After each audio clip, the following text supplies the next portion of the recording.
কাঁচা মাছের মাথা পুড়া করে খেলাম। শেষের রান্নাটা দেখলে তবে গিয়েই তো বুঝতে পারবে যে কাঁচা মাছের মাথাটা কিভাবে খেলাম। So hello everyone, good morning.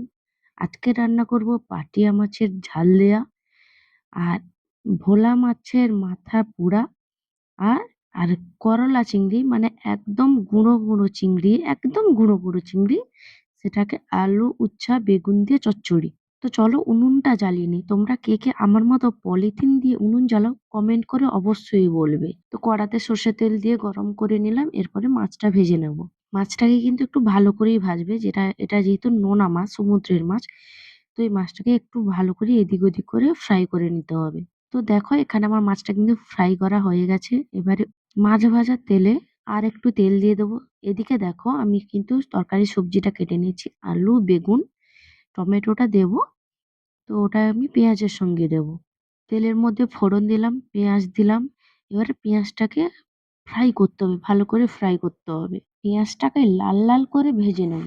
ভেজে ওই পেঁয়াজের মধ্যে ওই আলু বেগুন কাটা যে সবজিটা, ওটা এই পেঁয়াজের মধ্যে দিয়ে দেবো। সবজির মধ্যে নুন, হলুদ, লঙ্কা দিয়ে ভালো মতো করে সবজিটা মিক্স করে নেব। তোমরা চাইলে তরকারিটাতে কাঁচা লঙ্কা দিতে পারো আর কাঁচা টমেটো দিতে পারো। যেহেতু আমাদের বাড়িতে ঝাল খায় না, সেহেতু আমি হালকা করে গুঁড়ো লঙ্কাটাই দিলাম। সবজিটা ভালো করে কষানো হয়ে গেলে তারপরে সবজিটার মধ্যে সর্ষে বাটা দিয়ে দেবো। সর্ষে বাটা দিয়ে ভালো করে মিক্স করতে হবে। আর সর্ষে বাটাটা যেন মানে শুকনো শুকনো টাইপের সবজিটা হয়ে যায়, ভালো মতো নাড়তে হবে। যতক্ষণ না ভাজা ভাজা হচ্ছে ততক্ষণ কিন্তু আমরা জল দেব না। ভালো করে কষালে কি হয়, যাতে মানে সবজিটা একটু টেস্টি হয়, নাহলে কেমন একটা সেদ্ধ সেদ্ধ ভাব আসে। ভালো করে কষানোর পরে পরিমাণ মতো জল ঢেলে দেবো। এটাতে একদম কম জল দিলেও হবে, হালকা আঁচে রেখে রান্না করতে হবে। যেহেতু এটা নোনা মাছের তরকারি, বেশি জুস রাখলে ভালো লাগবে না। কিন্তু আমাদের বাড়িতে যেহেতু জুস দরকার শ্বশুরমশাইয়ের জন্য, সেহেতু আমি একটু জল দিলাম। তোমরা একদম হালকা করে জল দিয়ে হালকা আঁচে তরকারিটা রান্না করবে, খুব সুন্দর হবে খেতে। জল ঢেলে দিয়ে আমরা একটা ঢাকা মেরে দেবো, যাতে আলুটা ভালো মতো সেদ্ধ হয়ে যায়। তো ওদিকে ঝোলটা ফুটছে, তার মধ্যে ঝাল দেওয়ার মধ্যে আলুটা সেদ্ধ হয়ে গেলে প্রায়, আমি কিন্তু মাছটা দিয়ে দেবো। এদিকে দেখো আমার ঝাল দেওয়াটা কমপ্লিট হয়ে গেছে, ওদিকে আমার ভাতটাও ফুটে গেল। করলা চচ্চড়ির জন্য সবজিটা কেটে নিয়েছি, উচ্ছা আলু বেগুন। এই দেখো সবজিটাকে জাস্ট এইভাবে সরু সরু করে কাটতে হবে। না, আলু উচ্ছে একদম সরু সরু করে কাটতে হবে। তোমরা চাইলে উচ্ছেটাকে আলাদা করে রেখে আগে তেলে ভেজে নিতে পারো, দিলে তরকারিটা একটু তেতো তেতো কম হবে। আমি যেহেতু একটু তেতো তেতো করবো, সেহেতু আমি উচ্ছেটার সঙ্গে সবজিটা মিশিয়ে দিয়েছি। কিন্তু তোমরা যদি কম উচ্ছে তেতো খাও, তো ওটা আলাদা করে ভেজে নেবে আগে। তো কড়াইতে আমি সর্ষের তেল নিয়ে নেবো। সর্ষের তেল গরম হয়ে গেলে কড়াইয়ের মধ্যে ফোড়ন দিয়ে দেবো এবং পেঁয়াজ কুচি দিয়ে দেবো। দিয়ে ওটাকে ভালো করে ফ্রাই করে নেব। ভালো করে ফ্রাই করা হয়ে গেলে আমি কুচো চিংড়িটা দিয়ে দেবো। কুচো চিংড়ি দিয়ে অবশ্যই আমি ওটাকে ভালো করে ফ্রাই করব, নাহলে ওটা স্মেল দেবে। তো দেখো এদিকে আমি ভাতটা ওদিকে কুচো চিংড়িটা ভাজা হয়ে গেলে কুচো চিংড়ির মধ্যে আমি সবজিটা দিয়ে দেবো।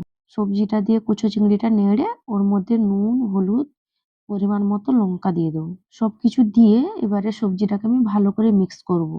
আর মনে রাখবে, চচ্চড়ির সবজি ভালো করে যদি না ভাজা হয়, মানে সাঁতলানো হয়, তাহলে কিন্তু চচ্চড়িটা টেস্ট হবে না। তো সেহেতু আমি সবজিটাকে ভালো করে ভাজবো। সবজিটা দেখো আমার ভালো করে ভাজা হয়ে গেছে। ভালো করে ভাজা হয়ে যাওয়ার পর আমি সবজিটার মধ্যে সর্ষে বাটা দিয়ে দেবো।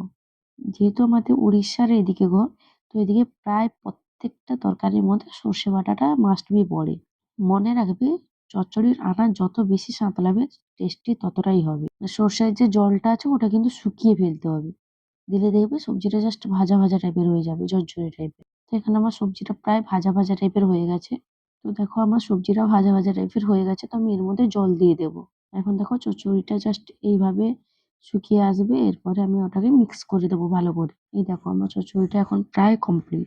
তো চচ্চড়িটা আমার কমপ্লিট হয়ে গেছে, আমি নামিয়ে নিলাম।